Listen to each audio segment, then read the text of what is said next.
Okay, so I was trying to be cool and put those two pieces of wood right there inside the firebox with the coal pushed back, if you remember that, and they all caught. So won't be doing that again.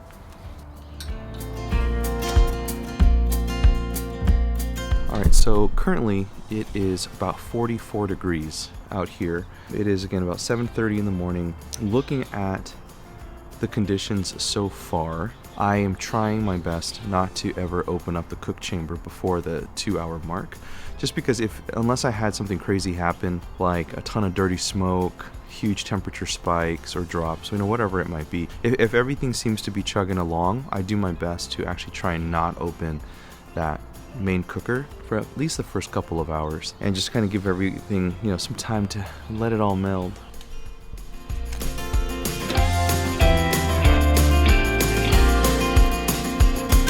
We're at the 2-hour mark, so what I want to do now is actually come in here, take a look at the brisket. If I need to spritz it for whatever reason, want to see if there's any kind of hot spots or areas that are drying out. So in looking at this, I expect it to be a little bit hotter right here where the smokestack is. I do see this end right here drying out just a little bit, so I'm just going to hit that very lightly, but I'm going to leave most of this alone. So I just wanted to take a quick look here. I've got the wood back over here just because the fire is a little bit smaller, so I'm hoping it doesn't catch. Alright, so we're back over here at the brisket. It's about 9 a.m., so we're about 2.5 hours into this cook. Temps have jumped up just a little bit. I had a piece of wood that I was warming on the side that caught again. I know I said I wasn't going to do it, but I did. Let's take a look at our fire here. And my thought is, so I got this pretty big piece here that it's going to take a moment to catch. And so hopefully, as that one's burning down and this one's slowly catching, this thicker piece will slowly bring kind of that temperature and offset the offset. Our temperatures hopefully will stay, within that 250 to 270 range. We're about 3 hours into the cook. The last time we had opened this up, it was around the 2-hour mark. This is actually looking okay. I've kept it pretty far from the smokestack, but I just want to kind of hit that area right there. I don't want that to dry out too much. It might be a little excessive.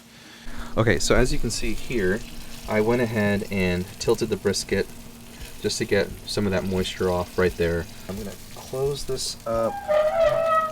The metal is so thin on this thing that you do have to come in and watch your fuel management more frequently. And as I think about that, I'm like, gosh, I said to myself years ago, I can never imagine spending more than $1,000 on a grill, a smoker, or anything, right? And so obviously the pellet grills are pretty expensive, but all the more though, I was like, at least there's technology behind it and all this other stuff, and there's like ours has a little sidekick cooker or whatever. The thought of spending over $1,000 on a smoker, on an offset smoker, where you're the one that's supplying the fuel and monitoring and everything, I was like, I can never imagine that. But like now I know why, right? So it's like, well, I have a better understanding of why. The food tastes way better.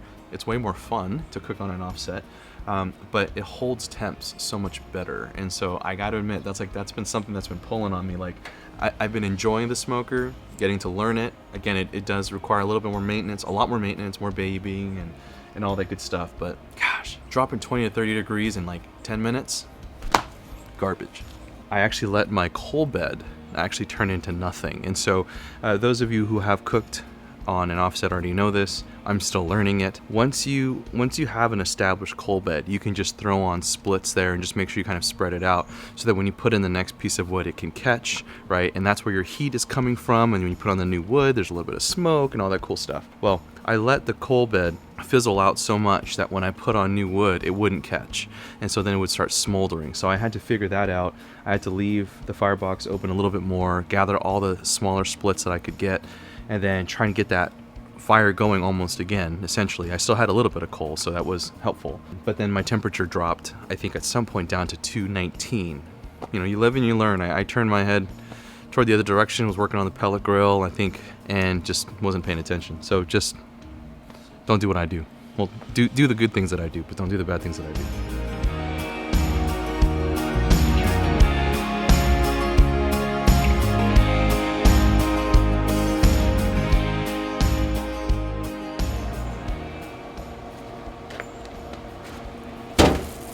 Ooh. Okay, let's bring this in. I learned a while back that while it's great to know your temps, you can't determine whether or not a brisket is done by temps alone. Just because it says 180, 190, 200 doesn't mean much. I've had incredibly dry brisket when everything was poking around at 203, 202. I've had really juicy brisket before you even hit 200.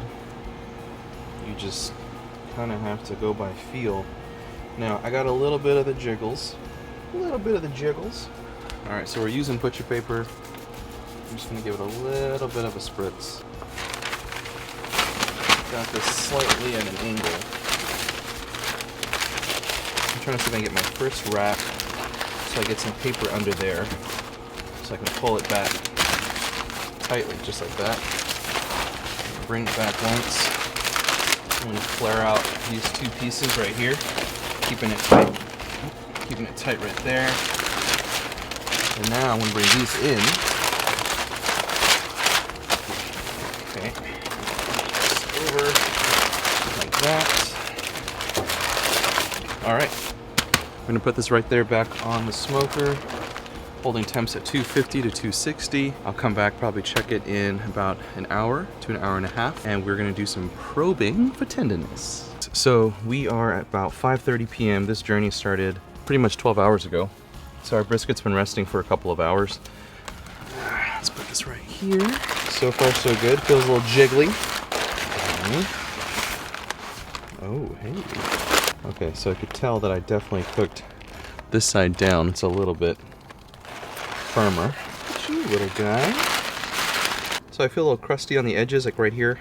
I mean, just feeling it. It feels like the bottom is probably cooked a little too much. Yeah, but overall very pliable.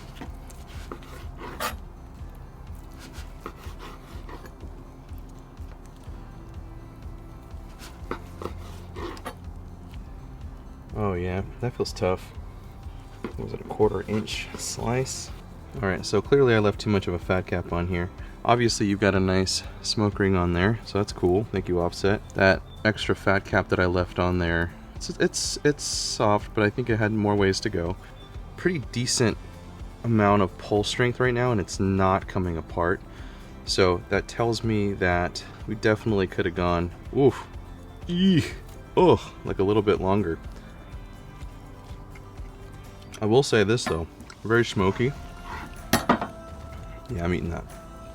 I mean, that fat cap right there didn't render as much as I would like it to have, but still very tasty. This is typically the shot that everyone looks at. Right, so it looks like that band of fat in the middle definitely is rendered. Again, on right here where my thumb is, you could see that I probably just left too much fat on the top right there. But I mean, this looks really good right here, yo. Let me see. So this one, when you're cutting to the point, you're going this direction, you could give yourself slightly thicker slices. And when you look at this one, so this looks good. This part right here, a little tight, I expected that, but yeah, right in here, this looks fantastic. Let's go ahead and lop off a couple of pieces here. Bon appetit. Yeah, so the meat itself is actually quite tender, and as you would expect from a point, things kind of break apart. But if you look at where the fat band is, like the band of fat that goes in the middle, you see that has a, what is that, a lot of elasticity. So I guess my take on that is probably could have gone longer. All right, so I'm just gonna get this sliced up, dump it all in the tray. So if you take a look at that, look how uneven that fat cap was. I didn't even see that. Maybe y'all did in the very beginning, but I didn't. Yeah, I don't even know. You know what's sad, y'all? I'm actually just gonna... I know, you're like, oh my gosh, don't do that. Look at this. It's, the elasticity on this thing is heartbreaking.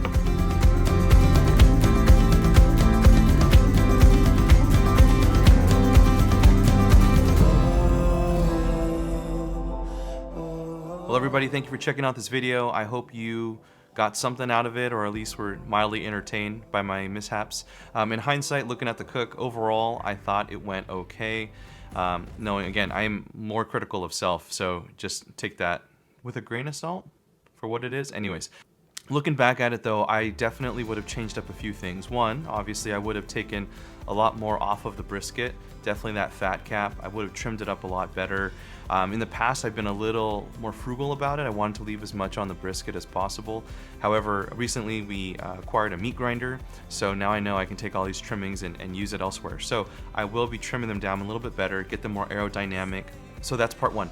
Part two, fire management. I think putting in those extra splits to warm up inside of the firebox was definitely an act of desperation, and that did force my firebox to jump up in temps. It fluctuated anywhere between, gosh, at some point when I wasn't being mindful of the coal bed there, it got down to 219, and the highest point I think was in the 290s. So that level of fluctuation, I mean, I don't know the science behind it, but I would imagine that it does mess up the cook a little bit. Definitely would have paid more attention to fire management. And then three, I ended up throwing on a few ribs onto the cooker during the cook, like midway through the brisket cook, and that also affected the pit temps. And so, I mean, I don't know how that works. Is that ideal? Is there a better way to do that? But I do wonder how that affected the cook and the overall pit temperatures.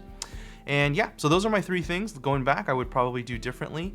And I have a few cooks coming up, so hopefully I can make those necessary tweaks and make a little better of a brisket. So anyways, thanks again for checking me out. Checking us out. I mean, it's just me, but checking me out sounds weird. Thanks again for checking out the channel. If you like the content, if you want to support us, support me, support us. I mean, you kind of are supporting us. Please click like, subscribe, and more videos are coming. Thanks, y'all. Who's smoking?